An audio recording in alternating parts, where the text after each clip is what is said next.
అందరికీ నమస్కారం. చాలా సంతోషంగా ఉంది రాజమండ్రి ఇవాళ వచ్చి ఒక ఫిలిం వస్తుంది 'సుందరకాండ'. సో చాలా ఎక్సైటెడ్‌గా ఉన్నాను. మళ్ళీ స్క్రీన్‌లో నన్ను చూడాలి. ఇప్పటి నుంచి గ్యాప్ లేకుండా చాలా సినిమాలు చేయాలని ఉంది. So I'm hoping and praying everything works out.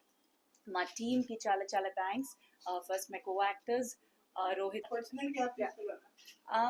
అట్లా గ్యాప్ వచ్చిందండి, తీసుకోలేదు. అది అలానే జరిగింది. బట్ ప్లాన్ చేసి ఏం చేయలేదు. మళ్ళీ రీ ఎంట్రీ అంటున్నారు అందరూ, బట్ అది కూడా ప్లాన్ చేసి చేయలేదు, అలానే జరిగింది. సో బాగా నాకు ఒక మంచి పాజిటివ్ గానే ఉండాలని అనుకుంటున్నాను. కాదండి, బట్ యాక్చువల్గా పెళ్ళయింది, తర్వాత పాప పుట్టారు. సో దాని తర్వాత ఆబ్వియస్లీ ఆ గ్యాప్ కూడా వచ్చింది కదండి. So it was just a natural thing. Plan చేసి అయితే ఏ రీజన్ కోసం కాదు.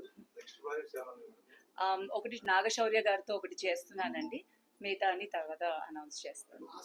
థ్యాంక్ యూ అండి.